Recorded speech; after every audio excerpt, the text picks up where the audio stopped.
जो अहम केस था, बहुत अहम, वो मिसिंग पर्सनस वाला केस था। और उसमें सुप्रीम कोर्ट ऑफ पाकिस्तान के पास जो गवर्नमेंट ऑफ पाकिस्तान भी पटिशनर थी, उन आर्डर्स के अगेंस्ट जो जस्टिस अतर मंजला साहब ने कर दिया था, उनको उन्होंने वापस ले लिया। वेयर एज हमारे senior advocate Supreme Court of Pakistan Aitzaz Ahsan साहब भी पटिशनर थे और उनकी पटिशन के ऊपर आर्गूमेंट्स हुए हैं और कल 11:30 बजे दोबारा इस केस को टेकअप किया जाएगा। आज के हवाले से जो सबसे अहम इम्पोर्टेंस है वो ये है कि सुप्रीम कोर्ट ने उसमें अटॉर्नी जनरल ऑफिस को नोटिस भी कर दिए हैं और उनको कहा है कि इसको हम जल्दी से जल्दी निपटाएंगे। और जो उससे ज़्यादा अहम बात है कि जो मिसिंग पर्सनस के हवाले से उन्होंने ये फरमाया है कि हम इस पे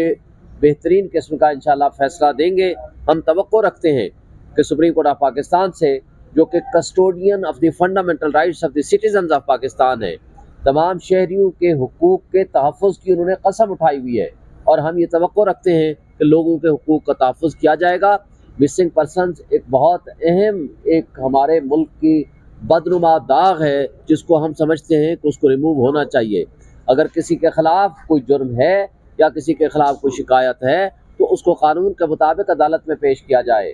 और उनके ख़िलाफ़ प्रोसीड किया जाए। और अगर किसी भी कोई भी एजेंसी या लॉ इन्फोर्समेंट एजेंसीज या कोई भी पुलिस या एफसी या आईएसआई किसी को भी उठा लेती है, वो गैर कानूनी होगा अनटिल एंड अनलेस उसके ख़िलाफ़ कोई मुकदमा है तो कानून के मुताबिक उसके ख़िलाफ़ मुकदमा चलाना चाहिए अगर किसी ने जुर्म किया है तो। और आज बलोच मिसिंग पर्सनस के हवाले से भी बड़ी तफसील से डिस्कशन हुई है और जो बलोच हमारे भाई बहनें यहाँ आकर बैठे हुए हैं उस हवाले से भी बात हुई है और वो भी हमने उनको कहा है कि उनका नाम भी शामिल किया जाए ताकि उनके जो ग्रीवेंसेस हैं वो भी एड्रेस हो सकें। उसके अलावा हमने जर्नलिस्ट के साथ जो ज्यादती हुई है उस हवाले से भी बात की है और स्पेशली इमरान रियाज का जो नाम है हमने उसमें ऐड किया है और कुछ महीनों तक वो जो गायब रहा और उसके बाद वापस आया तो जिम्मेदार कौन है। इसी तरह जो सियासतदानों को उठाया गया, जिसमें ज़्यादातर पीटीआई की लीडरशिप को उठाया गया, उनके साथ ज्यादती हुई, उनको टीवी हाउसेज में पहुंचाया गया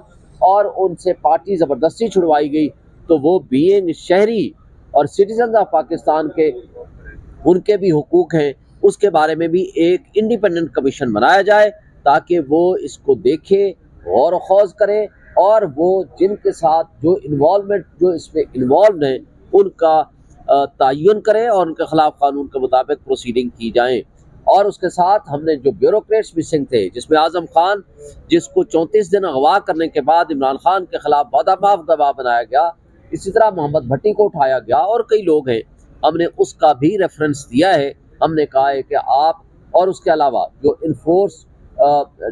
जो डिसअपीयरेंस है उसका जो इंक्वायरी कमीशन बना हुआ है उनको भी हमने पार्टी बनाया है और उनको बताया है कि उनकी रिपोर्ट के मुताबिक 2200 से ज़ायद लोग वो हैं जो मिसिंग पर्सनस में के हवाले से उनके केसेस रजिस्टर्ड हुए हैं लेकिन अभी तक वो ट्रेस नहीं हो पाए। उनकी क्या रिपोर्ट्स आती हैं वो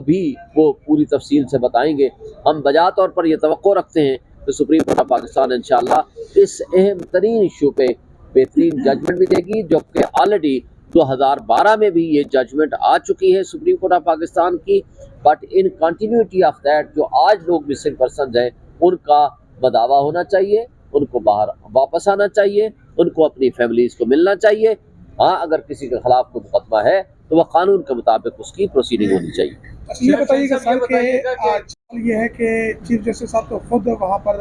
एहलिया समाज उनके घर गए थे, तो क्या वो सवाल ये किया जा रहा है कि क्या इमरान रियाज या बाकी साथियों के घर भी गए?